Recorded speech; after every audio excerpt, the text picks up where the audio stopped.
Buat sebagian orang Indonesia, pergi berhaji itu sesuatu yang sangat berarti dalam hidupnya. Ada nilai tersendiri sebagai bagian daripada puncak ibadah. Kalau sudah berhaji, maka terasa sempurnalah ibadahnya. Dan ini nggak bisa ditawar. Resiko apapun akan mereka tempuh untuk melaksanakan rukun Islam kelima atau yang terakhir itu. Tapi pergi haji juga bukan sesuatu yang mudah. Tahu berapa tahun kita harus menunggu kalau ingin pergi berhaji?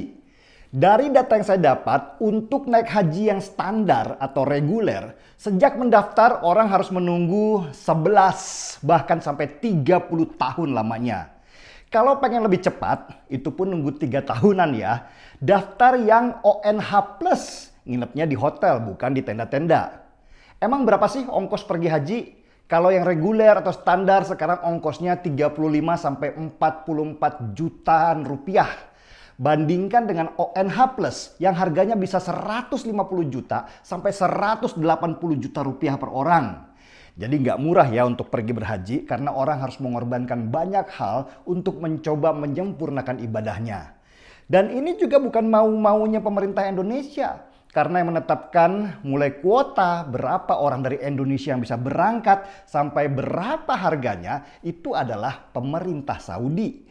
Mereka lah yang mengatur siapa saja orang dan dari negara mana saja yang boleh masuk ke negaranya. Ibadah haji semakin lama waktu tunggunya dan semakin mahal. Mungkin ada saatnya kita sudah nggak mungkin lagi pergi berhaji karena waktu tunggunya yang bisa puluhan tahun dan ongkosnya yang sudah ratusan juta rupiah. Pertanyaannya, benarkah ongkos haji reguler atau standar itu hanya 35 jutaan? Ya, yang tercantum memang segitu, tapi kenyataannya ternyata lebih mahal. Mungkin banyak yang nggak tahu kalau selama ini pemerintah kita mensubsidi 50% ongkos naik haji. Biaya haji itu total sebenarnya adalah sebesar 71 juta rupiah. Masyarakat cukup bayar setengahnya dan setengahnya lagi dibayar oleh pemerintah. Dan tahu berapa nilai subsidi yang dikeluarkan pemerintah untuk haji reguler? Sebesar 6 triliun rupiah per tahun. Bahkan ada yang bilang biaya haji di Indonesia itu paling murah se-ASEAN. Dari sini saja kita bisa menilai kalau pemerintah kita sangat perhatian terhadap masalah haji ini dan gak main-main dalam pengelolaan dananya. Tapi meski begitu tetap saja kalau ada apa-apa pemerintahlah yang selalu disalahkan. Apalagi di zaman pemerintahan Jokowi ini. Nggak tahu dari mana ide mengatakan kalau dana haji kita tuh dipakai untuk pembangunan infrastruktur. Dana haji sejak masa pemerintahan SBY diinvestasikan lewat instrumen syariah.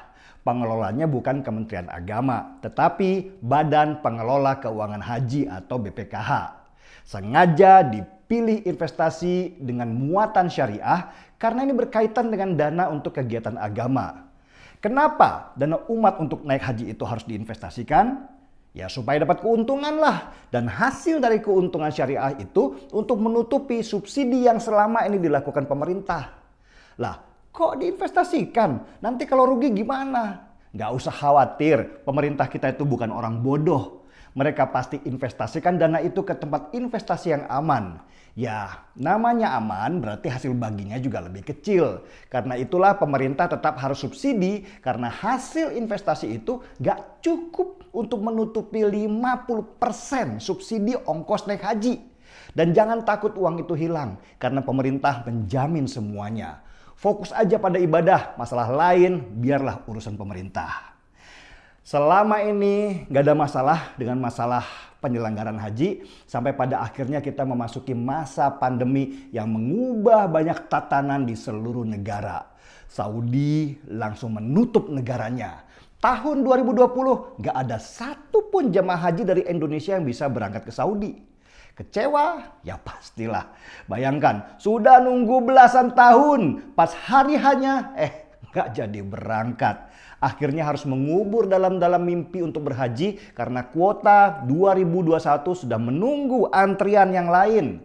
Dan ternyata di tahun 2021 ini Indonesia kembali batal mengirimkan jamaahnya ke Saudi karena ada miskomunikasi dengan pemerintah Saudi.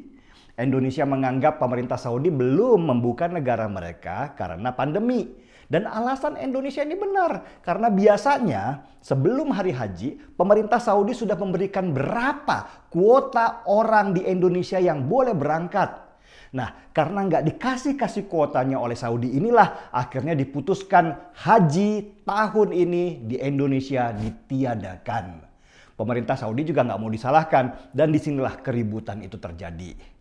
Yang bikin miris itu adalah orang-orang yang memanfaatkan situasi ini untuk memfitnah, menyebarkan hoax, bahkan memprovokasi. Lija Lamli, mantan ekonom yang pernah dipecat oleh Jokowi dari kursi menteri, tiba-tiba memberi pernyataan kalau dana haji itu sudah ditilep untuk infrastruktur dan Indonesia punya hutang yang belum dibayar ke pemerintah Saudi. Pede lagi ngomongnya, tapi datanya salah. Mirip ketika Lija Lamli memberi keterangan kalau Ratna Sarumpait itu digebukin orang seolah dia ada di tempat kejadian perkara. Haikal Hasan lebih provokatif lagi. Dia men-tweet dengan model bertanya untuk menyamarkan model provokasinya.